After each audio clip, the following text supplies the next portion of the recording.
membukakan hatimu ya. Kesempatan malam hari ini Tuhan masih berikan kepada kami untuk berkumpul di rumah-Mu yang kudus ini Tuhan, untuk mendengarkan firman dan pekabaran sukacita. Oleh sebab itu Tuhan, hamba-Mu berdoa, biarlah kiranya Tuhan mengurapi seluruh pelayan yang akan memimpin acara kami sepanjang malam hari ini. Kepada pembicara kesehatan Ibu Julia Sagala, dan juga kepada hamba-Mu Pendeta Sucianto, yang akan membeberkan firman Tuhan kepada kami malam hari ini. Biarlah kiranya firman yang dibawakan dapat membawa sukacita kepada kami. Urapilah mereka ya Tuhan. Demikian juga dengan kami yang mendengar, kiranya Tuhan mengurapi juga masing-masing hati kami.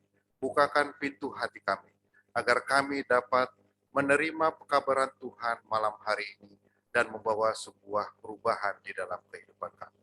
Pimpinlah Tuhan acara ini sampai pada akhirnya.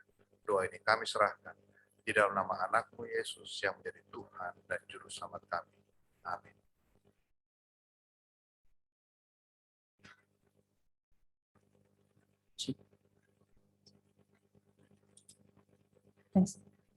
Baiklah, terima kasih atas doa buka yang sudah dibawakan oleh Bapak Erhard Tobing. Untuk selanjutnya kita akan terberkati melalui lagu pujian pertama yang akan dibawakan oleh Jemaat Kemang Pratama. Untuk waktu dan tempat kami persilahkan.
Baiklah, terima kasih atas lagu pujian indah yang sudah dibawakan oleh Jemaat Kemang Pratama. Dan selanjutnya kita akan mendengarkan kembali pelajaran kesehatan kita sama seperti malam-malam sebelumnya yang berjudul Temperance and Air yang akan dibawakan oleh Saudari Julia Sina.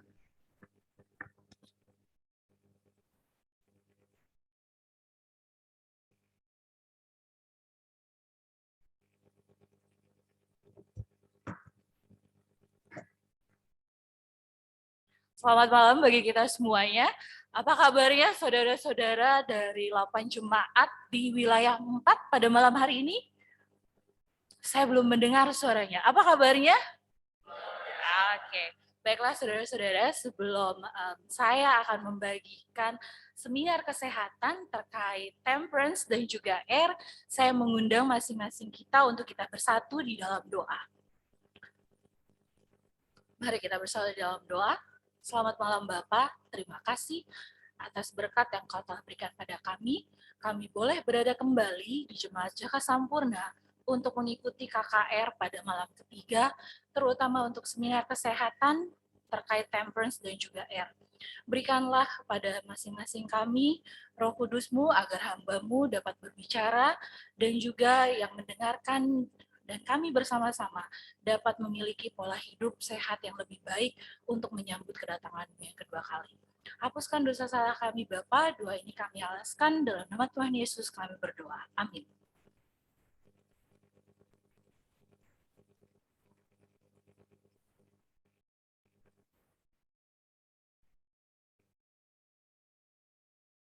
Oke.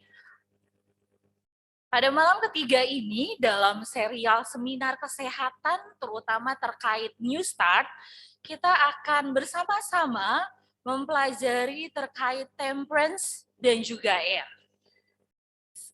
Sebelum saya akan memulai, saya akan bertanya pada saudara-saudara yang berada di ruangan gereja saat ini. Apakah Bapak Ibu sehat hari ini? Yang merasa sehat, boleh tunjuk tangannya? Oke, semuanya merasa sehat. Mari kita melihat definisi sehat. Menurut Organisasi Kesehatan Internasional, World Health Organization, sehat itu adalah keadaan yang sempurna, baik fisik, mental, maupun sosial, tidak hanya terbebas dari penyakit ataupun kelemahan dan cacat. Dan Kementerian Kesehatan kita melalui undang-undangnya mendukung bahwa sehat itu adalah keadaan sehat baik secara fisik, mental, spiritual maupun sosial yang memungkinkan setiap orang untuk hidup secara produktif, secara sosial dan juga ekonomis. Dan kalau misalnya melihat gambar di sebelah kanan Bapak Ibu sekalian, bahwa kesehatan itu bukan hanya sehat secara tubuh, tetapi kita harus mempunyai keseimbangan dalam hal sehat, baik tubuh kita, rohani kita, maupun kesehatan mental kita. Dan sehat itu merupakan hak paling mendasar dari setiap orang agar mampu meraih kedamaian, keamanan, serta melakukan apapun di dalam hidupnya. Jadi baik orang miskin, baik orang kaya, dengan status ekonomi apapun, harus mendapatkan yang namanya sehat. Mari kita melihat untuk topik malam ketiga kita terkait dengan temperance dan juga air. Temperance di dalam bahasa Indonesia disebut juga dengan pengendalian diri. Temperance menurut Kamus Oxford Dictionary adalah the quality of moderation or self-restraint.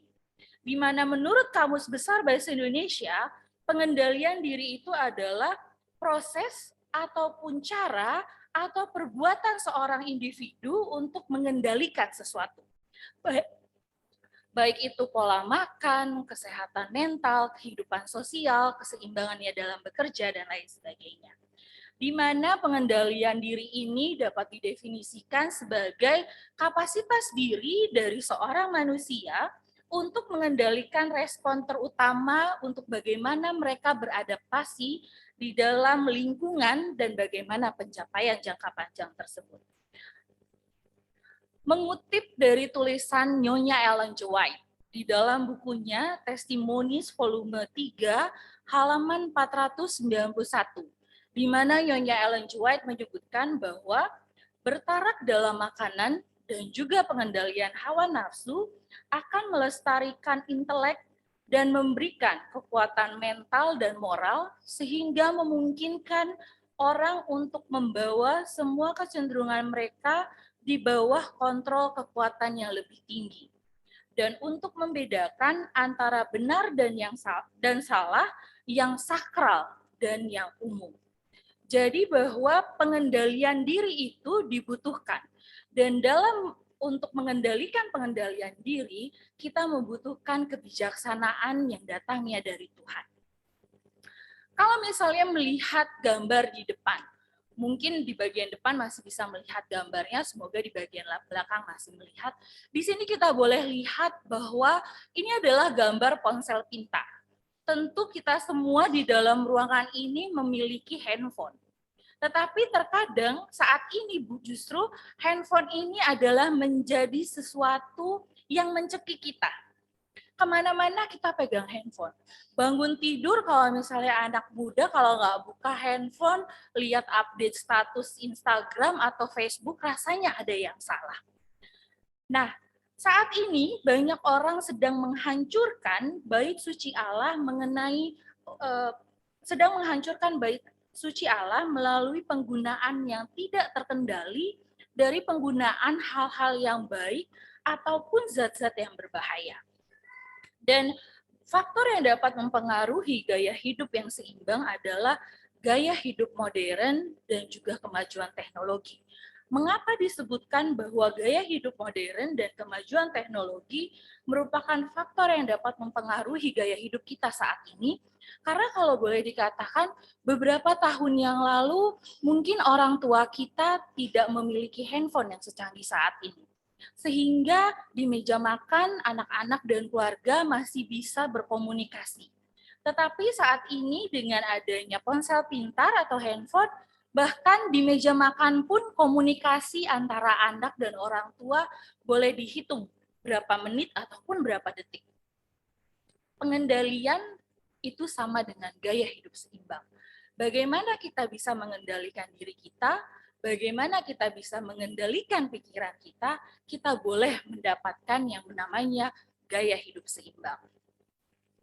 Baiklah, kita melihat bagaimana pengendalian diri. Dalam buku Nyonya Ellen G. White terkait temperance, sebenarnya Nyonya Ellen G. White menyebutkan beberapa hal terkait pengendalian diri. Tetapi saat ini saya hanya akan memberikan contoh 3 pengendalian diri, di mana contoh yang pertama adalah pengendalian diri terkait makanan. Untuk makanan, kalau misalnya kita boleh lihat di layar, ini adalah isi piringku. Konsep nutrisi yang saat ini dianut oleh Kementerian Kesehatan Indonesia. Dulu mungkin kita mengenalnya dengan 4 sehat 5 sempurna, tetapi saat ini kita menganut dengan isi piringku. Di mana kita disarankan dalam piring makan kita harus mempunyai keseimbangan antara karbohidrat, boleh itu nasi, ubi, jagung, dan lain sebagainya, sayur-sayuran, buah-buahan, dan juga protein. Dan lebih diutamakan bahwa isi piring kita itu berwarna-warni. Jadi mungkin ada sayuran hijau, sayuran orange, merah, dan lain sebagainya. Kenali isi piring yang kita konsumsi sehari-hari. Mungkin kita harus sudah mulai belajar. Apakah makanan kita lebih banyak karbohidrat, nasi setumpuk, lantas mungkin lauknya sedikit dan sayurnya secuil hanya di pinggir saja, atau seperti apa pola makan yang saat ini kita sedang lakukan. Pola makan yang salah akan mempengaruhi bagaimana penyakit yang namanya penyakit degeneratif. Karena saat ini penyakit yang diderita kebanyakan orang adalah penyakit degeneratif seperti stroke, darah tinggi, kencing manis, dan lain sebagainya. Pengendalian diri terkait makanan yang kedua adalah konsumsi makanan yang tepat. Tepat berarti adalah tepat jenis makanannya. Kita harus tahu makanan apa yang harus kita makan. Mungkin bagi mereka yang punya penyakit gula ataupun stroke harus mengetahui, saya udah nggak boleh lagi makan nasi, tapi saya harus mencari substitut atau misalnya pengganti dari nasi, mungkin ubi, jagung, ataupun singkong. Yang kedua adalah tepat pengelolaannya. Mungkin lidah kita orang Indonesia lebih akan terasa enak kalau bumbunya lebih banyak atau kalau minyaknya lebih banyak. Tapi ternyata pengelolaan yang salah dalam memasak makanan itu akan berakibat juga lebih tinggi zat-zat yang tidak kita perlukan di dalam tubuh kita. Yang ketiga adalah tepat bahan-bahan makanan yang kita gunakan. Dan yang keempat adalah tepat waktu konsumsi kita. Yang berarti kita disarankan untuk tidak makan di luar jam makan, atau misalnya kita tidak boleh ngemil di malam hari. Pengendalian diri dalam hal yang makanan yang ketiga adalah minum air yang cukup. Untuk kita yang memiliki tubuh yang sehat, air yang cukup yang disarankan adalah 8 gelas air bening setiap hari. Atau minum air yang cukup adalah sesuai dengan kebutuhan tubuh. Bisa saja orang dengan gangguan fungsi ginjal akan membutuhkan lebih sedikit air dibandingkan orang yang bertubuh sehat. Ataupun misalnya pelari membutuhkan lebih banyak air dibandingkan kita yang biasanya kerja hanya di kantor atau aktivitasnya yang biasa saja. Pengendalian diri yang kedua adalah terkait waktu. Terkait waktu ada 8 pilar untuk memperoleh gaya hidup yang seimbang. Yang pertama adalah mental, fisik, emosi, spiritual, sosial, lingkungan atau environmental, finansial, dan juga occupational. Dan untuk mencapai tujuan hidup yang seimbang, setiap orang perlu mengatur waktunya dengan baik. Kita sama-sama diberikan waktu 24 jam. Bagi anak kecil yang mungkin di bawah umur 5 tahun, bagi yang bersekolah, bagi orang yang sedang bekerja, bahkan bagi orang lansia, waktunya sama, 24 jam. Tapi bagaimana kita membagi waktu tersebut, itu tergantung kebijaksanaan kita dan bagaimana kita mengendalikan diri kita. Dalam artian bahwa sehubungan dengan waktu, kita harus melihat nih, time management kita seperti apa. Apakah mungkin kalau misalnya kita berolahraga diforsir, mengambil contoh bahwa kalau saya mendengar kebanyakan orang Advent ini olahraga yang diminati adalah badminton, gitu. Badminton, kadang-kadang mungkin kalau belum keringetan, kalau belum 2-3 jam di lapangan badminton, belum yang namanya olahraga. Diforsir untuk misalnya melakukan kegiatan-kegiatan yang sebenarnya tubuh itu sudah lelah. Pengendalian diri yang ketiga yang diangkat adalah terkait kesehatan mental. Mungkin di awal dari New Start, kesehatan mental tidak dititik beratkan, tetapi sebenarnya Ellen G. White di buku Temperance itu telah menyebutkan bahwa sehat yang secara holistik termasuk adalah kesehatan mental. Kesehatan mental yang baik adalah kondisi ketika batin berada dalam keadaan tentram dan tenang sehingga memungkinkan untuk menikmati kehidupan sehari-hari dan menghargai orang lain di sekitar kita. Saat ini, saudara-saudara sekalian yang berada di ruangan ini, apa yang saudara-saudara pikirkan? Apakah Anda tentram? Apakah Anda tenang? Atau justru di dalam pikiran saudara-saudara ada yang berpikir, wah KKR-nya ini nanti selesai jam berapa ya? Saya akan pulang sama siapa ya? Anak saya udah sampai rumah atau tidak, dan lain sebagainya. Beberapa cara untuk meningkatkan kesehatan mental kita. Yang pertama adalah kembali lagi perhatikan pola konsumsi makanan kita. Yang kedua adalah tidur yang cukup. Bahwa tidur yang cukup yang disarankan adalah kurang lebih 8 jam. Baik itu untuk orang dewasa, mungkin untuk anak-anak kurang lebih 10 jam. Yang ketiga adalah gaya hidup aktif. Dengan adanya aplikasi online untuk pesan makanan, atau misalnya kita jarang berjalan, itu sangat tidak disarankan oleh Nyonya Ellen G. White. Baiklah kita memiliki keinginan atau kemampuan untuk berjalan lebih jauh, supaya tubuh kita bisa lebih bergerak. Yang ketiga, batasi penggunaan teknologi. Kita harus melihat bahwa teknologi mempunyai sisi positif dan juga sisi negatif. Bagaimana kita boleh mengambil sisi positif dari teknologi tersebut dan mengurangi sisi negatif. Mungkin untuk penggunaan teknologi saat ini boleh dilihat, kebanyakan kita menggunakan WhatsApp untuk membagikan renungan pagi, itu merupakan hal positif. Tapi jangan sampai penggunaan teknologi itu menjadi sesuatu yang salah, di mana mungkin anak-anak remaja tanpa dilihat orang tua atau tanpa dimonitor bisa membuka site-site atau website yang sebenarnya tidak diperbolehkan. Atau tidur akhirnya malam-malam karena menonton YouTube di handphonenya. Yang kelima adalah fokus pada orang sekitar. Saat ini kita adalah manusia adalah makhluk sosial. Apakah kita sudah mengenal siapa yang di samping kiri rumah kita? Apakah kita sudah menyapa mereka? Selamat pagi, selamat siang, selamat malam. Jangan kita menjadi makhluk yang berfokus pada diri sendiri. Lakukan hal yang menyenangkan. Kalau misalnya yang Bapak Ibu yang sudah lansia mungkin senang bermain gitar, lakukan itu. Senang misalnya ngobrol sama temennya, bertemu sesekali, lakukan. Untuk orang muda kalau misalnya senang berolahraga ataupun mempelajari hal baru, kalau itu Bapak Ibu rasakan bahwa itu penting untuk dilakukan, cobalah untuk melakukan hal tersebut. Lakukan latihan kesehatan mental, berjemur di bawah matahari pagi. Berjemur di matahari pagi bukan hanya karena waktu lalu ada COVID, tetapi berjemur matahari pagi karena itu membantu untuk hormon serotonin untuk keluar. Dan hormon serotonin ini akan membantu untuk meningkatkan mood dari kita untuk lebih bahagia.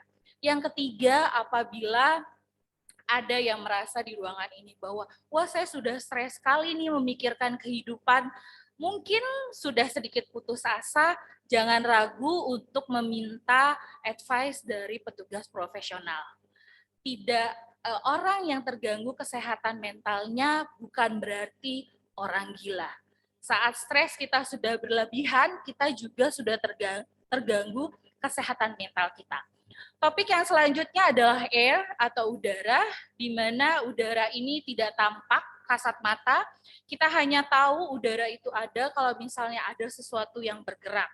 Di mana udara ini sangat penting untuk keberlangsungan manusia, karena di dalam udara ada yang namanya oksigen atau O2, di mana oksigen ini akan membantu kita untuk bernafas, di mana oksigen akan dihirup oleh hidung, lalu masuk ke dalam sistem pernafasan, dan nantinya oksigen itu adalah zat yang akan dihasilkan tumbuhan dari proses fotosintesisnya.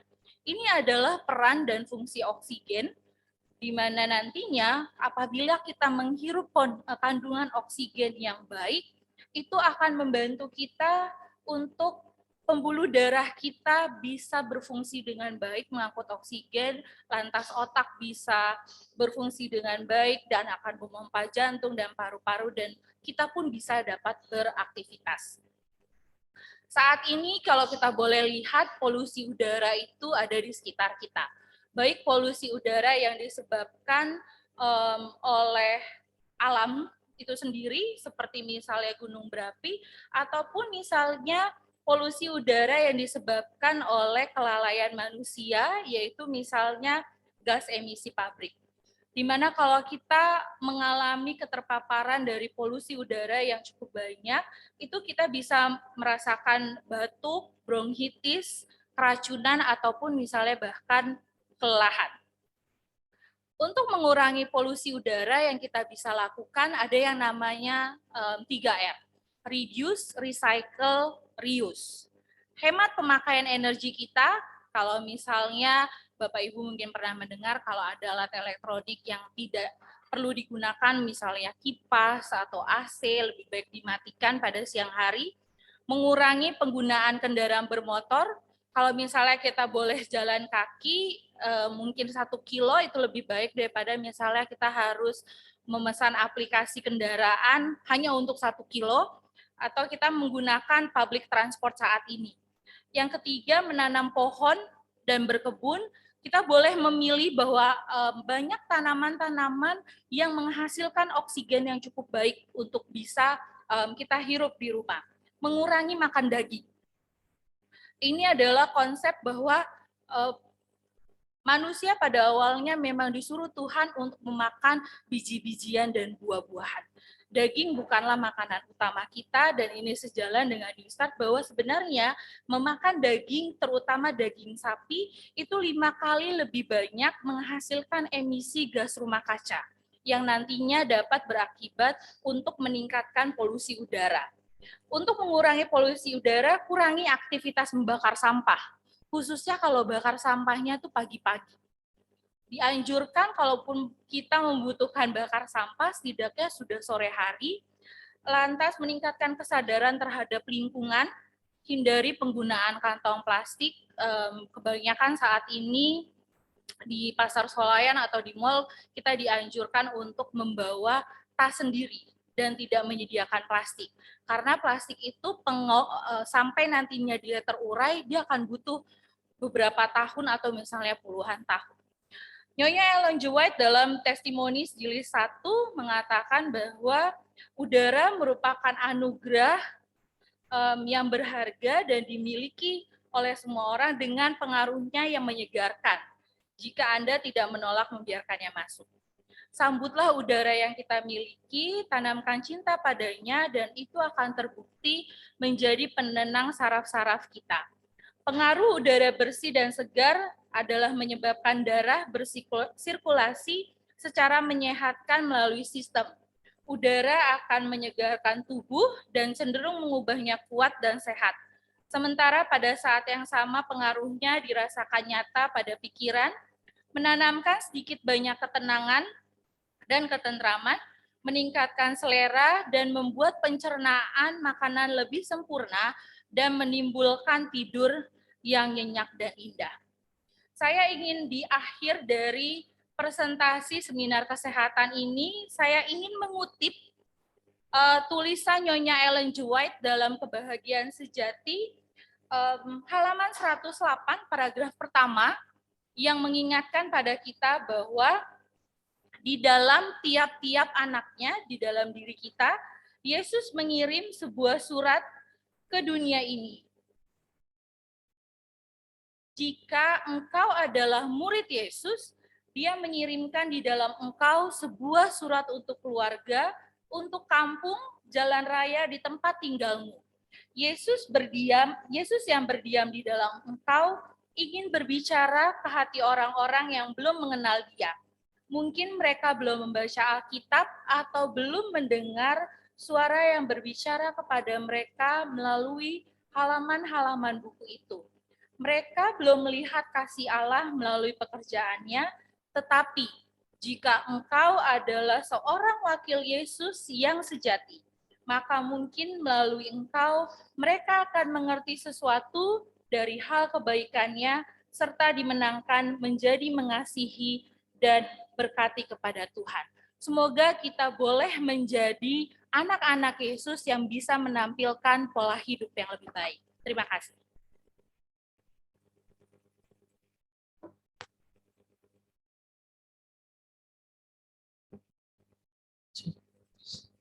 Baiklah, terima kasih atas pelajaran kesehatan yang begitu luar biasa yang sudah dibawakan oleh Saudari Julia Sagala.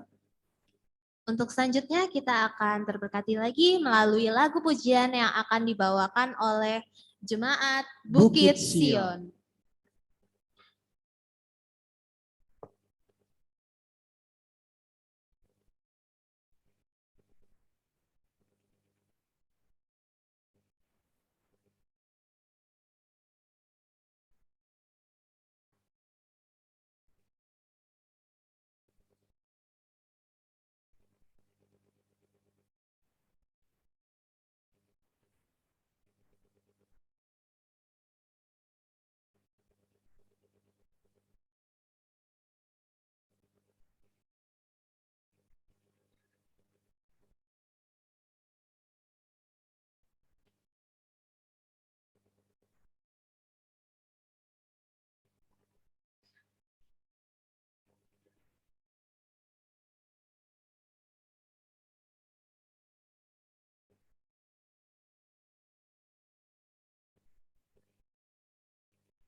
Selamat malam, saudara-saudara, Bapak Ibu sekalian.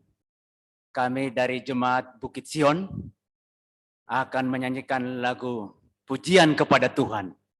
Setelah beberapa edisi KKR Wilayah 4, kami dari Bukit Sion tidak ada oleh sebab keterbatasan sumber daya manusianya. Di mana anggota ada yang sudah pindah ke Amerika, ke Kanada, ke Hong Kong, ke Manila, Selandia Baru, dan juga ke Manado. Nah, kalau ibarat penyakit, ini sudah stadium lanjut, sudah pasang ventilator. Nah, sekarang ventilator itu sudah dilepas, dan kami bisa bernapas dengan sendirinya. Itulah sebabnya doakan terus Jemaat Bukit Sion, akan terus memuliakan nama Tuhan, melayani Tuhan, khususnya pada malam hari ini. Tuhan memberkati.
Saudara-saudara sekalian, pada malam hari ini saya akan memperkenalkan pembicara kita yang akan melayani kita untuk membawakan firman Tuhan bagi kita. Beliau adalah Pendeta Sucianto. Pendeta Sucianto menikah dengan seorang gadis dari Sumatera bernama Elfrida Limbong. Ibu Pendeta boleh berdiri supaya tamu-tamu kita dan anggota jemaat boleh melihat. Baik, terima kasih Ibu Pendeta. Dari pernikahan hamba Tuhan ini, Tuhan mengaruniakan 2 putri dan 1 putra. Yang pertama bernama Tamara, dia sudah bekerja di Jakarta. Yang kedua bernama Myrtal, sedang kuliah semester 2. Yang ketiga laki-laki Adelio, dia duduk di kelas 8, kelas 2 SMP. Pendidikan hamba Tuhan ini beliau menamatkan pendidikan dari UNAI Bandung tahun 1998. Tahun 2006 beliau menamatkan S2 Teologi dari Universitas Advent Indonesia Bandung.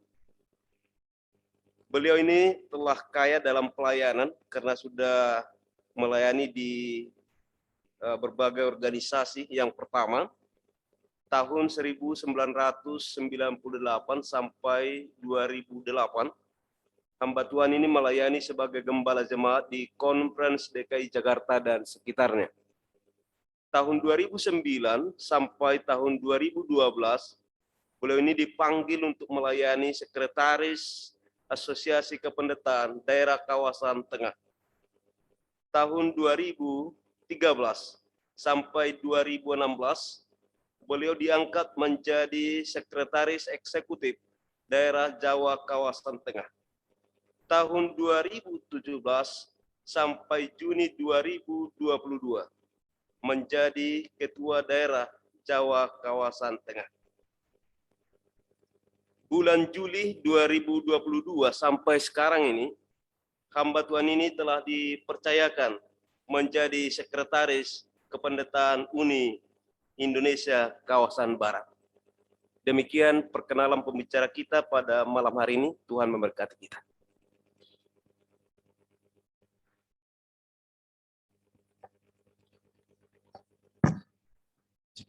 Baik, terima kasih atas perkenalan pembicara yang sudah disampaikan. Dan tak lupa juga kami mengucapkan terima kasih kepada Jemaat Bukit Sion yang telah membawakan lagu pujian yang begitu indah. Kiranya lagu pujian yang sudah kita dengarkan bisa menjadi berkat bagi kita yang ada di ruangan ini. Baiklah, sebelum kita mendengarkan khotbah yang akan dibawakan oleh Pendeta Sucianto, kita sama-sama bangkit berdiri dan menyanyikan lagu tema kita dari lagu Sion edisi lengkap nomor 473 ayat yang pertama, Pada masa seperti sekarang.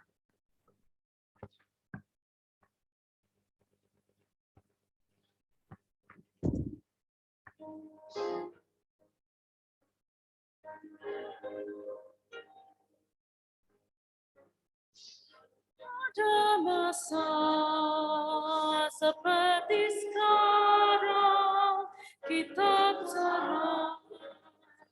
Engkau perlukan, pastikan jauh. Kamu tahan, berpegang kuat pada batu karang. Batu karang itulah Yesus. Batu karangku pada Yesus. Pastikan jauh, kamu tahan, berpegang kuat pada batu karang.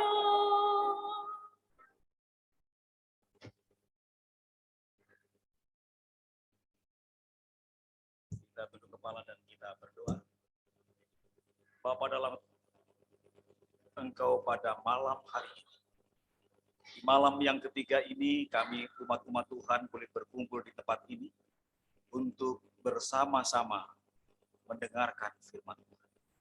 Rabi, dengan kuasa Roh Kudus-Mu Tuhan, agar firman-Mu yang kami dengarkan boleh menguatkan iman kami, Bawa hidup kami lebih dekat dan lebih setia kepada Tuhan. Terpujilah Engkau ya Tuhan, mengampuni dosa kami, dalam nama Yesus kami berdoa dan mengucap syukur. Amin. Selamat malam Bapak Ibu yang dikasihi Tuhan. Kita boleh bertemu kembali pada malam hari ini untuk bersama-sama mendengarkan pekabaran firman Tuhan di malam yang ketiga. Di malam yang pertama, kita boleh mendengarkan bahwa sekaranglah waktunya untuk percaya kepadanya. Percaya kepada Sang Khalik, langit dan bumi. Percaya kepada Sang Penguasa yang menciptakan alam semesta ini.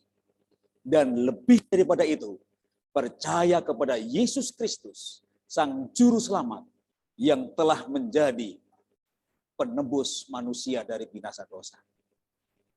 Dan tadi malam, kita telah mendengarkan pekabaran yang sangat luar biasa dari hambanya Pendeta Yohanes Dolok Saribu, yaitu mengenai kematian. Alkitab mengajarkan kepada kita bahwa orang mati itu tidak tahu apa-apa. Orang mati tidak bisa membalas dendam. Orang mati juga tidak bisa melakukan apapun karena memang orang mati tidak bisa berbuat apa-apa. Dan orang mati itu saat ini masih dalam kubur. Belum kemana-mana. Ya, yang tanah kembali kepada tanah, debu kembali kepada debu, dan dari Tuhan kembali kepada Tuhan. Innalillahi wa innalillahi rojiun. Ini pekabaran yang sangat luar biasa, saudara-saudara sekalian. Sehingga nanti pada waktu hari kiamat tiba, yaitu kedatangan Kristus yang kedua kali, orang-orang mati baru akan dibangkitkan untuk naik ke sorga bersama dengan umat-umat tebusan. Orang-orang yang berdosa akan tetap tinggal dalam kubur. Nanti setelah 1000 tahun, orang-orang tebusan bersama dengan malaikat akan turun ke dunia ini. Disitulah orang-orang berdosa akan dibangkitkan untuk dibinasakan. Itulah yang disebut dengan api neraka. Pendeta Nenggolan, terima kasih banyak sudah diperkenalkan kami dan keluarga. Artinya bahwa anggota sekarang sudah mengenal kami. Ya, sudah tahu siapa Sucianto, nggak bisa sombong lagi. Dan istri saya Boru Limbong tadi sudah diperkenalkan bahwa Boru Limbong itu Naimarata dengan Malau, Sagala, Pasaribu, Manik, dan masih banyak lagi. Untuk di Tapaludi Selatan ada yang namanya Tarihoran, Lubis, Arahap, dan lain sebagainya. Sehingga kami datang di jemaat ini tentunya tidak asing lagi. Kita sama-sama bersaudara. Dan tadi kami bersyukur pada malam hari ini bertemu dengan saudara saya, Mbak Dewi tadi ya. Orang tuanya dari Purwokerto dan Semarang. Puji Tuhan. Di mana saja kita berada, kita bertemu dengan saudara-saudara kita. Sangat senang. Saya sampaikan sama Mbak Dewi. Ya, saya boleh bersaksi akan banyak tentang kesaksian saya bagaimana saya ada di gereja ini. Ya, sama, kita dari latar belakang yang sama. Ya, tetapi ketika kita dituntun oleh Tuhan di dalam gereja ini tidak ada yang kebetulan. Ya, bagaimanapun caranya Tuhan menuntun kita ke tempat ini, tidak ada yang kebetulan. Tuhan yang telah memilih kita dan Tuhan juga yang telah menentukan kita. Kenapa kita ada di sini?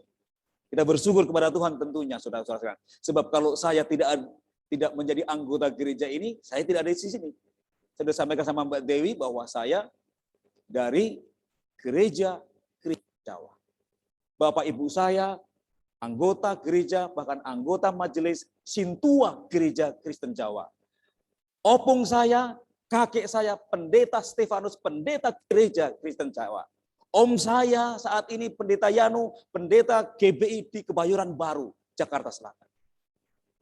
Kami memang dari lingkungan Gereja Kristen Jawa. Ya. Dan saya ceritakan tadi sama Mbak Dewi. Tapi kenapa saya ada di sini? Saya adalah orang angkatan pertama dalam rumah tangga saya menjadi anggota gereja ini. Ya, sampaikan, sehingga saya sangat senang oleh karena boleh dipertemukan dengan saudari saya pada malam hari ini. Bapak Ibu yang dikasihi Tuhan, pada malam hari ini kita punya pekabaran, yaitu sekaranglah waktunya untuk bersedia bagi kedatangannya. Ya. Bahwa menurut penelitian bahwa dunia ini sudah tua. Umur dunia menurut catatan Alkitab adalah kurang lebih 6.000 tahun. 6.000 tahun menurut catatan Alkitab. Tapi menurut teori Darwin bahwa umur dunia ini adalah berjuta-juta tahun. Berjuta-juta tahun. Bahwa ada satu kontradiksi antara rekan penciptaan dengan teori evolusi. Tetapi saudara-saudara sekalian, kita sangat percaya bahwa Alkitab ini kebenaran, sehingga kita sangat akan mempercayai Alkitab ini bahwa dunia kita ini, sejak dunia diciptakan, Adam dan Hawa diciptakan, kemudian Yesus lahir sampai sekarang ini, umur dunia ini kurang lebih 6.000 tahun. Tetapi saudara-saudara sekalian, dunia kita sudah tua. Kata orang, kalau dunia itu sudah tua, artinya bahwa kiamat itu akan datang segera. Ya. Dunia sudah tua, artinya kiamat sudah dekat. Saudaraku, kalau kita tahu bahwa kiamat sudah dekat, apa kira-kira yang ada dalam diri kita? Kalau kita tahu bahwa kiamat itu sudah dekat, sudah barang tentu kita akan memperbaiki rohani kita. Kita akan memperbaiki hubungan kita dengan Tuhan. Tidak mungkin kita sudah tahu bahwa kiamat sudah dekat, kita akan berleha-leha, santai-santai, hidup dipenuh dengan keduniawian. Nah, percayakah saudara bahwa memang dunia ini sudah tua, sehingga Yesus akan datang segera atau kiamat akan datang segera? Benarkah dunia semakin tua? Tahun ini bumi berputar semakin cepat selama 50 tahun terakhir. Ya. Pada tahun 2021, para ilmuwan membuat penemuan yang mengejutkan.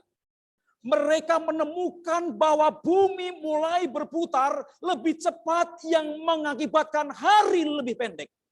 Setidaknya perputaran bumi saat ini lebih cepat dibandingkan kapanpun dalam 50 tahun terakhir.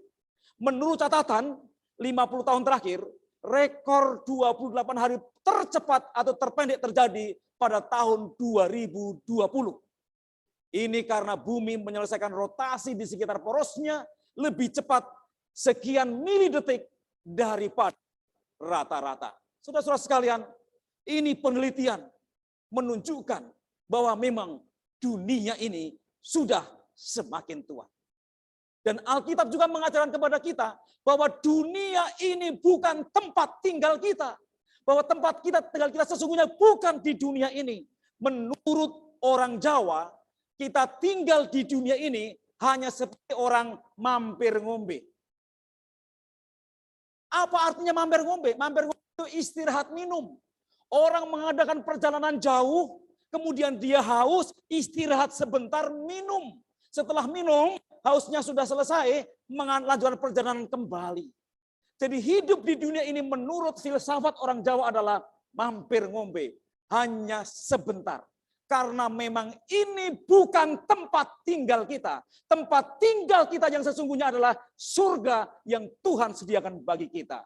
Kita tinggal di dunia ini seperti musafir yang mengadakan perjalanan jauh, saudara. Tetapi ada tujuan yang di ujung sana. Bapak, Ibu, saudara-saudara sekalian, mari kita boleh melihat bahwa apakah betul memang dunia ini sudah tua. Apa ciri-ciri dunia yang sudah tua menurut Alkitab? Di dalam 2 Timotius 3 ayat yang pertama, firman Tuhan mengatakan, ketahuilah bahwa pada hari-hari terakhir akan datang masa yang sukar. Di dalam terjemahan lama, Alkitab terjemahan lama dikatakan, perhatikanlah pada akhir zaman akan datang kelak suatu masa yang sukar. Kemudian di dalam bahasa Indonesia sehari-hari dikatakan di sana, ingatlah ini, pada hari-hari terakhir akan ada banyak kesusahan. Saudara-saudara sekalian, Alkitab mengatakan bahwa salah satu tanda dunia ini sudah tua adalah kalau dunia ini semakin sukar. Semakin mengalami kesulitan. Semakin mengalami banyak kesukaran-kesukaran dalam kehidupan kita. Semakin banyak penderitaan-penderitaan yang kita alami dalam kehidupan kita. Itu tanda-tanda bahwa dunia ini sudah tua dan Yesus akan segera datang. Kiamat akan segera datang. Saya sangat senang dengan terjemahan dalam perjanjian lama. Perhatikan, pada akhir zaman akan datang kelak suatu masa yang sukar. Bapak Ibu, kalau kehidupan kita sekarang ini banyak sukar suka. Kehidupan kita sekarang ini banyak pergumulan. Banyak penderitaan. Itu tandanya bahwa memang dunia ini sudah tua. Itu tandanya bahwa kiamat itu sudah dekat. Sehingga kalau demikian, apa yang harus kita perbuat? Tentunya kita harus menyiapkan diri kita untuk lebih dekat dengan Tuhan. Dan di akhir zaman ini juga, saudara-saudara kita boleh melihat bagaimana manusia frustasi. Manusia seringkali mengalami depresi, bahkan juga sampai kepada bunuh diri. Kenapa saudara? Karena masalah yang satu belum selesai, datang lagi masalah berikutnya belum selesai, masalah lagi datang berikutnya. Bertumpuk-tumpuk masalah, manusia mengalami depresi, akhirnya merasa tidak ada jalan keluar, dan satu-satunya menuju jalan keluar adalah bunuh diri. Saudara-saudara sekalian yang dikasihi Tuhan. Ya. Organisasi Kesehatan Dunia mencatat, angka bunuh diri di Indonesia menunjukkan peningkatan yang cukup signifikan. Secara umum, setiap tahunnya lebih dari 800.000 orang meninggal karena bunuh diri, atau satu kematian setiap 40 detik. Setiap 40 detik, nggak nyampe 1 menit, 1 orang mati. Angka ini berdasarkan penelitian selama 10 tahun di 172 negara. Bapak Ibu Saudara-saudara sekalian, mari kita melihat negara-negara yang tingkat bunuh dirinya tinggi. Kalau saya tanya sama saudara, kira-kira negara mana yang tingkat bunuh dirinya tinggi? Pasti banyak yang akan menjawab Jepang nomor 1. Mari kita lihat, saudara-saudara sekalian. Menurut WHO, setiap detik sekitar 40 orang melakukan bunuh diri di seluruh dunia. Tekanan karir dan pendidikan menjadi alasan terbesar di negara industri. Adapun negara berkembang karena faktor kemiskinan. Mari kita lihat saudara-saudara sekalian. Nomor 1, tingkat bunuh diri yang tertinggi adalah Lituania. 100 banding 31. Jadi 100 orang berdiri, 100 orang 31 bunuh diri. Itu perbandingannya. Jadi kalau di ruangan ini ada 100, ini 31 yang bunuh diri. Ini perbandingan yang begitu tinggi saudara-saudara sekalian. Kemudian Korea Selatan 100 banding 28, Guyana 100 banding 26, dan seterusnya. Dan saudara-saudara lihat, Jepang adalah urutan nomor 7, 100 banding 21. Selama ini kita pikir bahwa Jepang adalah nomor 1, ya karena memang orang Jepang itu harga dirinya tinggi, kalah dalam sesuatu, kalah dalam apapun dia, maka bunuh diri adalah salah satu yang menjadi budaya mereka. Tapi ini saudara-saudara sekalian, luar biasa. Kenapa begitu banyak orang bunuh diri? Bahkan perbandingannya sangat luar biasa. Karena mereka merasa tidak punya solusi di dalam menyelesaikan semua persoalan mereka. Bahwa satu-satunya solusi mereka adalah bunuh diri untuk mengakhiri persoalan mereka, untuk mengakhiri hutang-hutang mereka, untuk mengakhiri semua penderitaan mereka. Padahal Alkitab menawarkan dengan cara yang berbeda tanpa kita harus bunuh diri. Saudara-saudara sekalian yang dikasihi Tuhan, 45 pria dan 30 wanita Korea bunuh diri setiap hari. Ini luar biasa saudara-saudara sekalian. 3 faktor yang menjadi penyebab perilaku bunuh diri secara umum. Pertama adalah aspek psikologis, depresi, stres akut. Yang kedua adalah aspek biologis, kemudian juga permasalahan rumah tangga. Yang ketiga adalah aspek sosio-kultural, lingkungan sosial yang kurang menghargai eksistensi dirinya. Jadi ini saudara-saudara sekalian faktor-faktor orang bunuh diri. Tetapi saudara-saudara sekalian penelitian ini adalah akurat, tetapi tidak berlaku untuk umat Tuhan. Amin. Karena kita punya pengharapan. Tuhan mempunyai 1001 jalan. Mungkin manusia 1, 2, 3 jalan mentok. Tapi bagi Tuhan ada 1001 jalan. Orang-orang yang percaya kepada Tuhan, orang yang percaya kepada firman-Nya, dia tidak akan pernah menjalani bunuh diri, karena bunuh diri bukan cara Tuhan. Tetapi ini tanda-tanda akhir zaman, saudara. Bagaimana dunia ini memang sudah tua. Kemudian tanda yang kedua menurut Alkitab dunia ini sudah tua adalah 2 Timotius 3 ayat yang kedua. Manusia akan mencintai dirinya sendiri dan menjadi hamba uang. Saudara, lihat ini. Ciri yang kedua dunia ini sudah tua adalah manusia akan mencintai dirinya sendiri dan menjadi hamba uang. Ini kata firman Tuhan. Ini kata Alkitab. Artinya apa saudara? Bahwa kasih antara satu dengan yang lain sudah mulai dingin. Kasih antara satu dan yang lain sudah mulai luntur. Itu tanda-tanda bahwa dan orang sudah menjadi hamba uang. Ya, diperhamba oleh uang. Siang dan malam tinggalkan rumah, tinggalkan keluarga demi uang. Demi uang. Apapun dihalalkan demi uang. Ya, apapun caranya dilakukan demi uang. Melanggar firman Tuhan atau tidak melanggar firman Tuhan, yang penting uang. Ini ciri-ciri dunia ini sudah tua. Saudara-saudara sekalian yang dikasihi Tuhan. Manusia tidak pernah memikirkan orang lain, memikirkan diri sendiri. Selfish. Tanda-tanda dunia sudah tua. Saudara-saudara sekalian, artikel dari majalah New Scientist berjudul Budaya yang berpusat pada diri sendiri mempersempit sudut pandang Anda. Di sana dikatakan bahwa budaya saat ini, permintaan agar individu mengutamakan diri mereka sendiri dan kebahagiaan mereka sendiri. Jadi saudara-saudara di akhir zaman ini, orang mengutamakan diri sendiri dan mencari kebahagiaan untuk diri sendiri.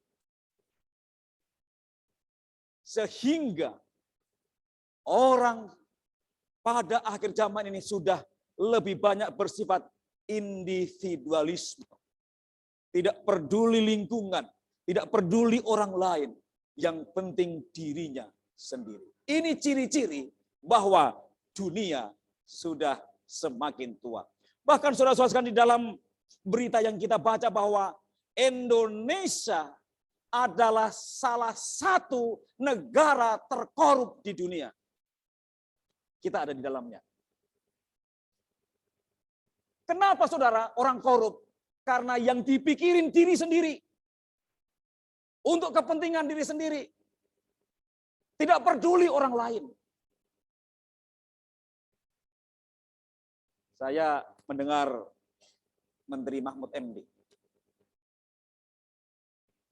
mengatakan kalau aparat-aparat pemerintah ini jujur, semua orang-orang di Indonesia ini jujur, pengusaha-pengusaha jujur, semuanya kita jujur, maka sesungguhnya semua kekayaan Indonesia ini bisa memberikan uang 20 juta satu bulan kepada seluruh rakyat Indonesia tanpa bekerja.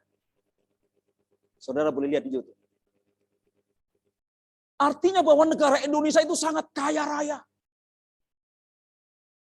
Luar biasa kekayaan Indonesia ini. Tetapi kenapa saudara-saudara sekalian? Kita tidak bisa mendapatkan 20 juta sebulan tanpa bekerja sebagaimana mengatakan. Karena banyak yang korup. Kenapa saudara ini terjadi? Karena ini tanda-tanda akhir zaman. Dunia sudah tua. Bahwa hari kiamat sudah dekat. Lalu saudara-saudara sekalian yang dikasihi Tuhan, kita boleh melihat database perkembangan korupsi. Ya. Ini penelitian hasil laboratorium dari Ilmu Ekonomi, Departemen Ilmu Ekonomi, Fakultas Bisnis dan Ekonomi, Universitas Gadjah Mada, Yogyakarta. Dari tahun 2001 sampai 2009 sampai 2015, tingkat korup semakin naik, dan semakin naik. Dan yang terdakwa menjadi terdakwa juga semakin naik. Dari 549 menjadi 1.321, kemudian terdakwa 831 menjadi 3.109 terdakwa. Bukan semakin sedikit. Peraturan semakin dibuat, KPK yang dari tidak ada menjadi ada, didirikan di Indonesia ini, peraturan semakin ada, semakin banyak pelanggaran. Kenapa saudara-saudara sekalian? Karena memang dunia ini sudah tua. Hari kiamat sudah dekat. Tanda yang ketiga bahwa dunia ini sudah tua adalah 2 Timotius 3 ayat 2 dan 3. Tidak tahu mengasihi. Tidak tahu mengasihi.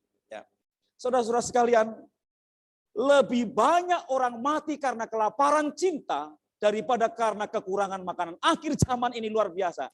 Orang mati bukan karena kelaparan makanan. Tapi orang mati karena kekurangan cinta. Kekurangan kasih. Karena orang yang kurang kasih sayang akan mengalami depresi, akan mengalami stres. Jadi banyak zaman dahulu orang mati karena kelaparan. Akhir zaman ini orang mati karena kurang cinta. Saudara-saudara sekalian, ya, bukan kurangnya cinta, tapi kurangnya persahabatan yang membuat bahagia. Saudara-saudara sekalian, bahwa di akhir zaman ini banyak sekali persoalan-persoalan dalam rumah tangga.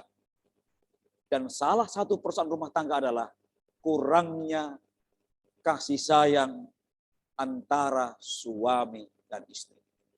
Kurangnya persahabatan antara suami dan istri. Artinya persahabatan ini kurang kedekatan. Kenapa pada akhir zaman ini banyak persoalan? Karena kurangnya persahabatan suami dan istri, kurangnya kedekatan. Kenapa karena kurang kedekatan? Karena semua fokus untuk mencari uang. Semua fokus untuk mencari harta dunia. Ya, tinggalkan istri, tinggalkan suami bertahun-tahun pun boleh, berbulan-bulan boleh demi uang. Sehingga suami di luar sana, istri di luar sana juga dengan laki-laki lain, dengan perempuan lain. Ini kenapa saudara? Uang yang nomor satu, bukan karena keluarga nomor satu, seringkali jadi masalah. Seringkali jadi masalah. Dan inilah memang tanda-tanda dunia tua. Lebih cinta uang daripada cinta keluarga. Saudara-saudara sekalian, di dalam media sosial juga dikatakan di sana, tak tahan selalu dianiaya suaminya. Istri nekat penggal kepala dan potong kemaluan suaminya. Lantaran tidak tahan terus dianiaya suami, seorang istri di Kabupaten Tuban, Jawa Timur nekat penggal kepala dan potong kemaluan suaminya sendiri, padahal mereka telah menjalani hidup rumah tangga bersama selama lebih dari 30 tahun. Saudara, istri pun juga akan habis kesabarannya. Seorang wanita juga akan habis kesabarannya kalau suami menganiaya terus. Tuhan ciptakan perempuan adalah untuk dikasihi, untuk disayangi, untuk dilindungi, bukan untuk dianiaya. Oleh sebab itu Tuhan menciptakan manusia dari perempuan dari tulang rusuk. Tulang rusuk, saudara. Rusuk ini berfungsi melindungi hati. Hati itulah perempuan itu. Jadi wanita itu harus dilindungi. Artinya tulang rusuk. Bukan dianiaya. Bukan menjadi pelampiasan marah. Bukan untuk menjadi pembantu dalam rumah tangga. Tetapi ini yang terjadi karena dunia sudah tua. Bayangkan 30 tahun berumah tangga itu bukan waktu yang pendek, saudara. Dia nekat membunuh suaminya karena gak tahan lagi dianiaya. Manusia ada kesabarannya. Dan inilah tanda-tanda dunia sudah tua. Tragis Ibu dan pacarnya sekongkol menganiaya anak hingga tewas. Ini juga tanda-tanda dunia sudah tua. Masalah kekerasan terhadap anak akhir-akhir ini memang menjadi sorotan. Bukan saja disebabkan makin beragamnya kasus kekerasan yang dialami anak-anak, namun intensitasnya pun makin mengkhawatirkan. Ngeri, saudara. Kalau kita ini sekarang lihat di media sosial berita-berita kita ini. Bayangkan, ibu kandungnya sendiri menganiaya anaknya sampai tewas. Dan ini bukan satu kasus, dua kasus, banyak kasus. Kenapa sampai begitu, saudara? Oleh karena selfish, mementingkan diri sendiri. Dan juga oleh karena banyak persoalan-persoalan yang tidak bisa diselesaikan dengan baik. Kemudian, menurut Alkitab, yang keempat, tanda-tanda dunia sudah tua adalah kamu akan mendengar deru perang atau kabar-kabar tentang perang. Ini tanda-tanda bahwa kiamat sudah dekat. Saudara-saudara sekalian yang dikasihi Tuhan, saya pikir kita semua sudah mendengar, mengetahui di sekitar kita, di negara-negara tetangga kita, bahwa peperangan terjadi di mana-mana dan dari zaman ke zaman tidak selesai-selesai. Dalam abad ke-21 ini ada 165 perang di dunia. Kurang lebih 180 juta orang mati oleh karena perang, saudara-saudara sekalian. Ngeri. Dan di tahun 2017 ada 22 konflik antar negara, saudara-saudara sekalian. Dan di tahun 2022 ini, atau ya baru kemarin, minimal yang kita bisa lihat adalah ada 5 konflik yang harus diwaspadai selain Rusia dan Ukraina. Saudara-saudara sekalian, konflik Rusia-Ukraina masih menjadi sorotan dunia internasional karena belum menemukan titik terang solusi untuk kedua negara ini. Bahkan banyak yang menyebut konflik Rusia dan Ukraina ini sebagai awal perang dunia ketiga. Padahal jika melihat beberapa konflik antar negara, tidak hanya Rusia dan Ukraina yang perlu disoroti, ada beberapa konflik di dunia yang masih harus diwaspadai hingga tahun 2022 ini. Saudara-saudara sekalian, apa itu? Negara mana? Afghanistan, Amerika dan China, Yaman, Israel, Palestina, Haiti. Ini saudara-saudara sekalian. Dan bagaimana perang Syria? Ya, saudara boleh lihat di sana. Ada kurang lebih sekitar 4.000 orang ya meninggal dunia di tahun 2012 karena peperangan. Di Afghanistan, ya banyak korban di sana. Di Yaman, ya kurang lebih sekitar 7.600 orang meninggal di 2 tahun terakhir, saudara-saudara sekalian, karena peperangan luar biasa. Ya, setidaknya 35.000 orang telah tewas sejak pemberontakan musim semi Arab. Ya, ini di Libya, ya, di mana pemimpin lalim Muammar Gaddafi meninggal pada tahun 2011. Luar biasa, saudara-saudara sekalian. Ini akibat perang. Banyak orang menjadi korban, ribuan orang menjadi korban karena perang. Dan ingat, menurut Alkitab, kamu akan mendengarkan deru perang. Itu tanda-tanda bahwa kiamat sudah dekat. Jadi kalau kita mendengar perang, itu Alkitab sudah mencatat bahwa dunia sudah semakin tua. Saudara boleh lihat bagaimana di Republik Demokrasi Kongo, ya. Bagaimana di sana ada kurang lebih 5 juta manusia meninggal karena peperangan. Kemudian di Sudan Selatan lebih dari 50.000 orang tewas dan lebih dari 1,6 juta orang mengungsi perang pecah tahun 2013. Kemudian di Mesir, saudara-saudara sekalian, ya, luar biasa ya di sana bahwa hanya dalam 1 minggu 45 orang meninggal di bom, ya, di 2 gereja Kristen di Koptik. Ini saudara-saudara sekalian, ini kisah nyata dan ini berita yang perlu kita melihat dan kita menyadari bahwa dunia ini sudah tua dan kiamat itu sudah dekat. Saudara-saudara sekalian, kita boleh melihat Rusia dan Ukraina. Korban meninggal di Ukraina mencapai 15.000 tentara pada April ini saja. Ini saya lihat tadi malam di depan sini. Saya lihat langsung di sana. Saudara-saudara sekalian, ini setiap hari akan banyak korban, Kemudian kita boleh melihat ya, Republik Afrika Tengah di sana. sejak 2013, 6.000 orang telah tewas di Republik Afrika Tengah karena peperangan. Saudara-saudara sekalian, luar biasa. Ini kita jangan lagi tutup mata bahwa dunia ini sudah tua, kiamat sudah dekat. Jangan kita bersantai-santai bahwa kita harapkan bahwa Yesus akan datang 1 juta tahun lagi. Kita maunya begitu, tetapi tanda-tanda zaman tidak begitu. Matius 24 ayat yang ke-9, salah satu tanda dunia ini sudah tua adalah kamu akan dibunuh dan akan dibenci semua bangsa oleh karena namaku. Saudara-saudara sekalian, ini salah satu tanda. Mengapa kita dibenci? Iblis sedang menyerang kekristenan di seluruh dunia. Lihat ini dalam Matius 24 ayat 9. Kamu akan dibunuh dan akan dibenci semua bangsa oleh karena namaku. Jadi kalau saudara ikut Yesus dan banyak membenci saudara, tidak mencintai saudara, ini sudah difirmankan oleh firman Allah. Dan bila mana banyak orang membenci kita karena kita ikut Tuhan Yesus, itu tanda-tanda bahwa kiamat sudah dekat.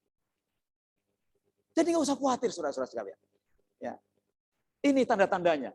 Dunia sudah semakin tua kalau akan ada bunuh-bunuhan dan kita akan dibunuh, kita akan dibenci karena kita ikut Tuhan. Dalam Efesus 6 ayat 12 dikatakan di sana, karena perjuangan kita bukanlah melawan darah dan daging, tapi melawan pemerintah-pemerintah, melawan penguasa, melawan penghulu-penghulu dunia yang gelap ini, melawan roh-roh jahat di udara. Ini artinya bahwa orang-orang yang di sekitar kita, yang tidak percaya kepada firman Allah, yang tidak percaya kepada Allah Sang Pencipta langit dan bumi, dan mereka akan memerangi orang-orang yang percaya kepada Tuhan, karena memang itulah tanda-tanda dunia ini sudah tua. Di dalam Lukas 21 ayat 28, apabila semuanya itu mulai terjadi, bangkitlah dan angkatlah mukamu, sebab penyelamatanmu sudah dekat. Bila mana kita melihat tadi, tanda-tanda tadi, ya mengenai hanya mikirin diri sendiri, tidak punya kasih, kemudian terjadi pembunuhan, terjadi peperangan di mana-mana, bahkan juga tidak ada peri kemanusiaan satu dan yang lain. Lihat dalam Lukas 21 ayat 28, bila mana kita melihat semuanya itu, bangkitlah dan angkatlah mukamu, saudara. Bangkitlah dan angkatlah mukamu, sebab penyelamatanmu sudah dekat. Bangkitlah, artinya ada satu kata kerja yang harus kita action. Kita harus segera bangkit. Bangkit iman kerohanian kita. Yang selama ini sudah tertidur, mari kita bangkit. Kita bangkitkan iman kita, kerohanian kita. Angkat mukamu, mari kita menengadah ke langit. Mari kita lihat Sang Pencipta. Mari kita lihat Sang Juru Selamat. Bahwa dunia ini sudah akan segera berakhir. Dan Tuhan akan menyelamatkan kita. Ini Bapak Ibu Saudara-saudara sekalian. Jadi jangan kita lebih ternina-bubukan dengan semua kesibukan dunia ini. Di dalam 2 Petrus 3 ayat yang ke-9 dikatakan di sana, Tuhan tidak lalai menepati janjinya, sekalipun ada orang yang menganggapnya sebagai kelalaian. Sebagaimana judul renungan tadi pagi, Tuhan tidak lalai menepati janjinya. Saudaraku, Yesus katakan di dalam Yohanes 14 ayat 1 sampai ayat yang ke-3. Sebelum Yesus naik ke sorga, Yesus berbicara kepada murid-muridnya. Janganlah gelisah hatimu. Percayalah kepada Allah, percaya juga kepadaku. Di rumah Bapakku banyak tempat tinggal. Jika tidak demikian, tentu aku sudah mengatakannya kepadamu. Sebab aku pergi ke situ untuk menyediakan tempat bagimu. Dan setelah aku menyediakan tempat bagimu, maka aku akan datang kembali. Itu janji Tuhan, saudara. Sehingga 2 Petrus 3:9, jangan kita stres memikiri situasi dunia ini. Karena memang dunia ini sudah tua. Mari kita mulai berbenah diri. Mari kita introspeksi diri. Sudahkah selama ini hidup kita lebih dekat kepada Tuhan? Atau kita jauh daripada Tuhan? Kalau kita jauh, mari segera kita dekat dengan Tuhan. Karena apa? Karena tanda-tanda zaman sudah kita lihat. Bahwa hari kiamat sudah dekat. Dan Yesus tidak akan pernah lalai untuk menempati janjinya. Untuk kedatangannya yang kedua kali, menjemput umatnya. Supaya di mana Yesus berada, kita pun ada di sana. Kemudian dalam Ibrani 10 ayat 37 dikatakan, sedikit waktu lagi Ia akan datang, akan segera datang tanpa menundanya lagi. Saudara, lihat ini. Sedikit waktu lagi. Bukan lama. Alkitab katakan, sedikit waktu lagi Yesus akan datang. Akan segera datang tanpa menundanya. Oleh sebab itu saudara, mari kita segera memperbaiki kerohanian kita. Dalam Yohanes 1 ayat 14 ayat 1 tadi saya sudah bacakan. Ya, janganlah gelisah hatimu. Ya, di rumah Bapakku banyak tempat tinggal. Dan apabila aku datang ke situ, menyediakan tempat bagimu. Dan membawa kamu ke tempatku. Ini saudara-saudara sekalian. Sekarang waktunya bagi Bapak Ibu saudara-saudara sekalian untuk bersedia menyambut kedatangannya. Jangan ditunda-tunda lagi. Jangan ditunda-tunda lagi, saudara sekalian. Bila mana malam hari ini kita mendengarkan pekabaran firman Tuhan yang boleh menegur kita, jangan keraskan hatimu. Saudara-saudara sekalian dikasih Tuhan, ya, apa kedatangan Yesus yang kedua kali bagi kita di zaman ini, saudara-saudara sekalian. Ya. Yesus berkata, ada seorang mempunyai 2 orang anak laki-laki. Kata yang bungsu kepada ayahnya, Bapa, berikan kepadaku bagian harta milik kita yang menjadi hakku. Lalu ayahnya membagi-bagikan harta kekayaannya itu di antara 2 anaknya itu. Dalam Lukas 15 ayat 11 sampai ayat yang ke-12. Dan saudara-saudara sekalian, setelah hartanya itu dibagi kepada anak-anaknya, anak yang bungsu, ya, anak yang bungsu. Beberapa hari kemudian anak bungsu ini seluruh bagiannya itu. Lalu pergi ke negeri yang jauh. Di sana ia memboroskan harta miliknya dan ia gunakan untuk hidup berfoya-foya. Dan saudara-saudara sekalian, setelah hartanya habis semuanya, ya, yang sudah dijual itu, warisannya itu, timbullah bencana kelaparan di dalam negeri itu. Dan ia pun mulai melarat. Dia mulai kemiskinan. Dan Alkitab menceritakan, sehingga anak bungsu ini, dia bekerja di peternak babi. Untuk boleh menyambung hidupnya. Uangnya sudah habis. Saudara-saudara sekalian, di peternak babi. Kalau kita sebenarnya membaca sejarah ini mengenai peternak babi ini, artinya bahwa babi itu adalah gambaran yang najis. Yang haram. Yang memang disingkirkan orang, dijauhi orang. Tetapi anak bungsu itu, dia bekerja di situ, artinya anak itu lebih daripada orang najis. Kekotoran, kekejian di sana. Dan saudara-saudara sekalian, bukan hanya itu. Dia pun mengalami kelaparan. Tidak ada makanan menurut catatan Alkitab. Ampas babi yang menjadi makanan babi pun dia harus makan. Padahal orang tuanya adalah orang yang kaya. Dia juga tadinya adalah orang yang kaya. Dia jual hartanya untuk foya-foya. Maka saudara-saudara sekalian dikatakan di sana. Lalu anak bungsu ini menyadari keadaannya. Katanya, betapa banyaknya orang upahan Bapakku yang berlimpah-limpah makanannya. Tetapi aku di sini mati kelaparan. Bapa, aku telah berdosa terhadap surga dan terhadap Bapa. Aku tidak layak lagi disebut anak Bapa. Jadikanlah aku sebagai salah satu upahan Bapa. Akhirnya dia sadar, dia pulang. Dan pada waktu dia pulang bukan mau menjadi anak, tapi dia mau pulang menjadi upahan bapaknya. Seperti juga banyak orang menjadi upahan. Tapi saudara-saudara sekalian, setelah dia pulang, maka bangkitlah ia dan pergi kepada bapaknya. Ketika masih jauh, ayahnya telah melihatnya, lalu tergeraklah hatinya oleh belas kasihan. Ayahnya itu berlari mendapatkan dia, lalu merangkul dan mencium dia. Lukas 15 ayat yang ke-20. Saudara-saudara, ketika anak bungsu ini, dia pulang ke rumah bapaknya, menyadari akan kesalahannya selama ini, yang sudah meminta warisan, bahkan menghabiskannya. Dia ingin pulang kepada Bapa untuk menjadi salah seorang upahannya. Tetapi saudara lihat menurut catatan Alkitab, ayahnya dari kejauhan sudah melihat anaknya datang. Dia tidak menunggu anaknya datang, tetapi ayahnya berlari-lari menjumpai anaknya. Bahwa anakku engkau sudah datang, anakku engkau sudah datang. Terima kasih Tuhan, anakku yang hilang sudah datang. Ayahnya begitu bahagia, ayahnya begitu gembira karena anaknya yang selama ini meninggalkan ayahnya, meninggalkan keluarganya, sudah pulang. Bapak, Ibu, Saudara-saudara sekalian, Yesus yang kita sembah, Yesus yang kita percayai adalah seperti seorang ayah ini.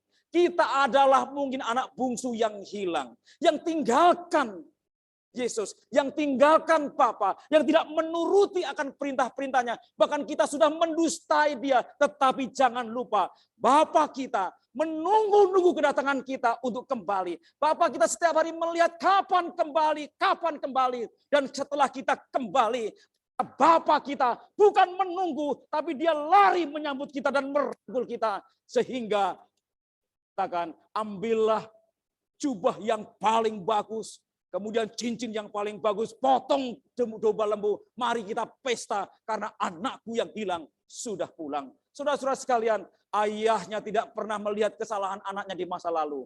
Ayahnya tidak pernah mengikuti kekurangannya, dosa-dosanya di masa lalu. Tetapi ayahnya bahagia karena anaknya sudah pulang. Ketika kita sekarang kembali kepada Tuhan, mungkin banyak dosa-dosa kita di masa lalu, mungkin banyak kekurangan-kekurangan kita di masa lalu, menyakiti Bapa, menyakiti orang tua kita, bahkan menyakiti Tuhan, tetapi kita kembali, maka Tuhan tidak mengingat-ingat dosa kita lagi. Tuhan tidak akan mengingat-ingat kekurangan kita lagi. Tuhan akan mengampuni kita dan Tuhan akan merangkul kita. Anakku sudah pulang. Saudaraku, dunia ini sudah tua.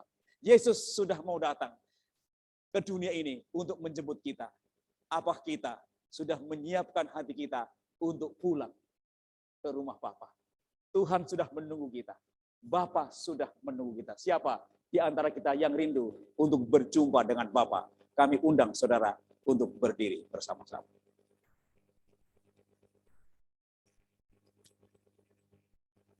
Kita akan berdoa. Bapa dalam sorga, terima kasih. Terima kasih atas pekabaran firman-Mu yang ajaran kepada masing-masing kami. Bahwa dunia ini sudah tua. Ada banyak kejahatan yang ada di sekitar kami. Akan banyak peperangan yang ada di sekitar kami. Yang seringkali membuat iman kami lemah. Tetapi pelajaran yang sangat berat ini, ketika kami melihat sesuatu yang ada di sekitar kami, ini boleh mengingatkan kami bahwa dunia sudah tua.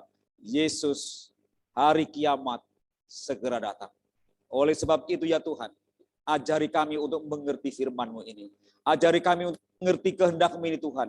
Sehingga kami mulai malam hari ini akan menjadi anak bungsu yang hilang selama ini. Yang kami jauh daripada Tuhan.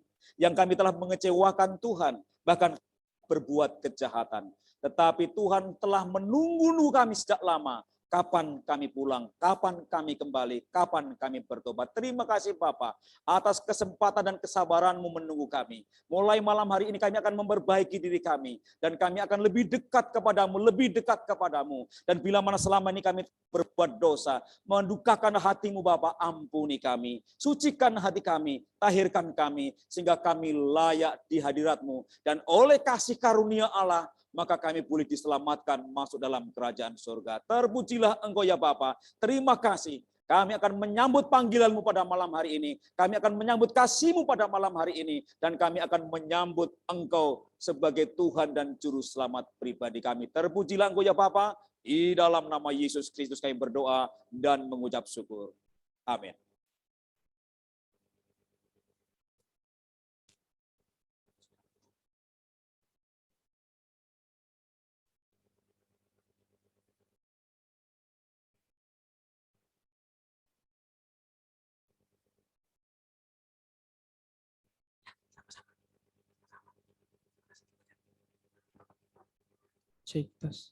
Baiklah, terima kasih untuk Pendeta Sucianto yang sudah membawakan firman Tuhan yang begitu luar biasa. Biarlah firman Tuhan yang baru saja kita dengarkan dapat membuat iman percaya kita lebih dekat lagi kepada Tuhan. Amin. Baiklah, sebagai lagu tutup kita pada malam hari ini, kita akan menyanyikan lagu Sion edisi lengkap nomor 479, Hai Kristen Jaga. Jemaat diundang bangkit berdiri.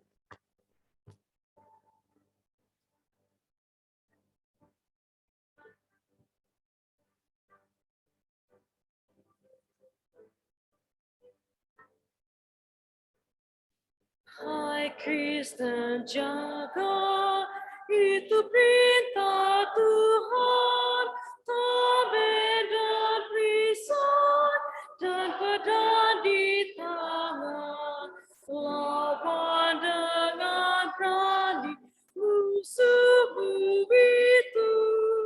Berdiri teguh, lawanlah musuhmu. Gagah berani, gagah berani, gagah berani, lawanlah musuhmu. Kejatuhanmu buat dengan setia, tetap berjaga, jangan putus asa. Bila Tuhan suruh, tetaplah maju. Berdiri teguh, lawanlah musuhmu. Gagah berani, gagah berani, gagah berani, lawanlah musuhmu.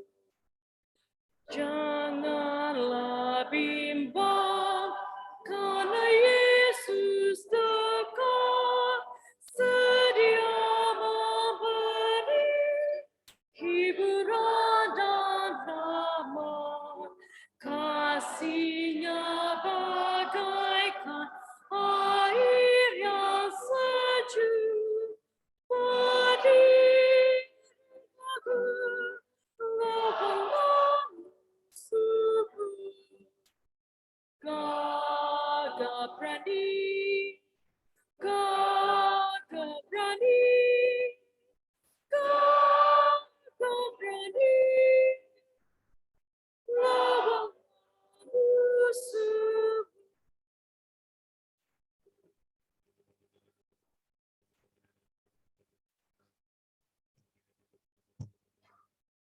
Mari kita sama-sama berdoa. Bapa kami yang di sorga,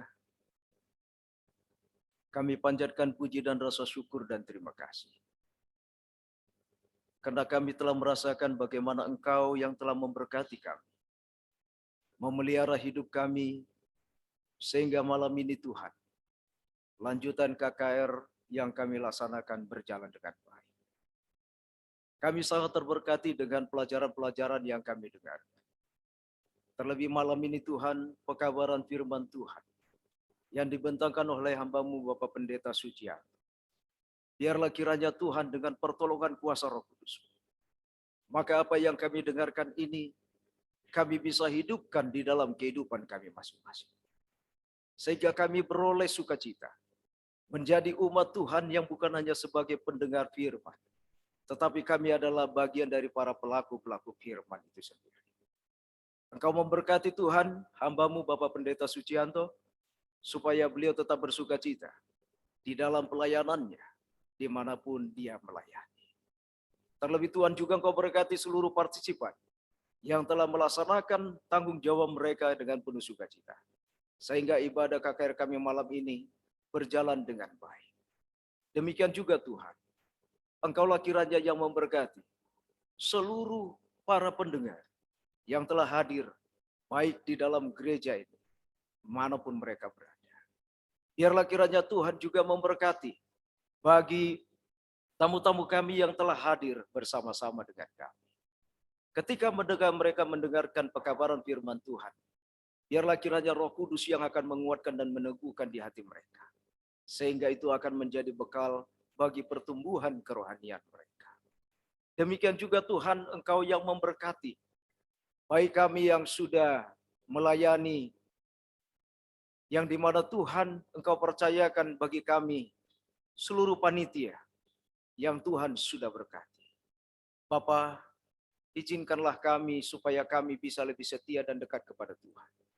Melalui pertolongan Roh Kudus-Mu, maka kami akan memiliki pribadi yang lebih baik lagi. sembari kami menantikan kedatangan Tuhan yang segera itu. Biarlah kiranya Engkau persiapkan kami Tuhan, sebagaimana kerinduan hati kami masing-masing. Bertemu dengan Engkau suatu hari nantinya, bersama dengan umat Tuhan yang lainnya, yang dimana kami merasakan sukacita yang terbesar ketika kami akan bersama-sama bertemu dengan Tuhan.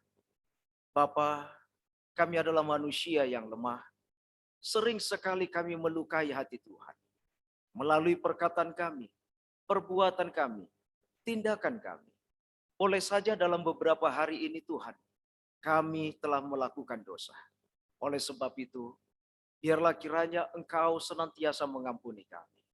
Memberikan kami kesempatan untuk kami bisa merubah hidup kami dengan pertolongan Roh Kudus, supaya kami menjadi pribadi yang lebih baik, sebagaimana Tuhan kehendaki untuk kami lakukan di dalam kehidupan kami sehari-hari. Bapa, izinkanlah hamba-Mu ketika hamba-Mu mengangkat tangan untuk memberkati umat-Mu ya Tuhan. Sebagaimana tangan-Mu yang tidak kelihatan itu, maka Engkau akan memberkati kami pada malam hari. Saudara-saudaraku, terimalah berkat dari Tuhan. Tuhan memberkati engkau dan melindungi engkau. Tuhan menyinari engkau dengan wajah-Nya dan memberi engkau kasih karunia. Tuhan menghadapkan wajah-Nya kepadamu dan memberi engkau damai sejahtera. Biarlah kiranya melalui kasih karunia Allah Bapa dan kasih Yesus Kristus serta persekutuan Roh Kudus yang akan menyertai kita dari sekarang sampai Maranatha. Haleluya. Amin.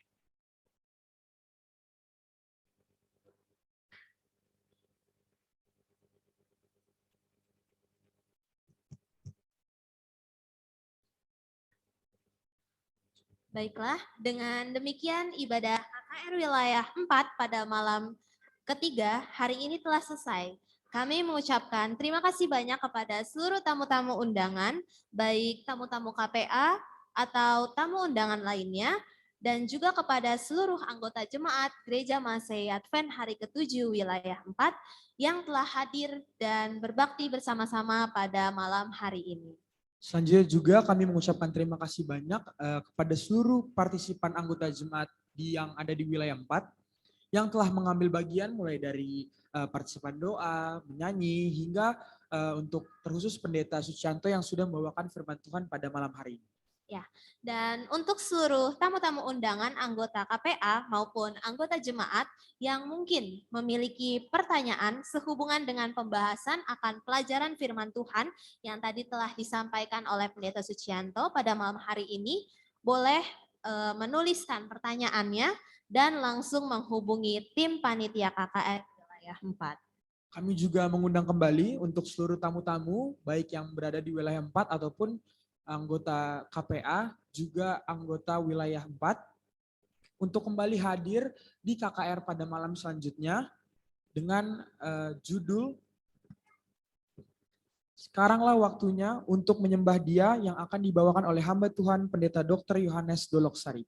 Oke, baiklah, kami pamit undur diri. Saya Gevika Satigi. Dan saya Yohansen Stanggang.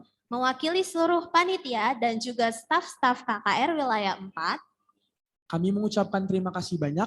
Dan mohon maaf jika ada kesalahan dalam perkataan, penyampaian, ataupun tindakan. Sampai berjumpa dalam ibadah KKR Wilayah 4 dengan tema Sekaranglah Waktunya pada malam berikutnya.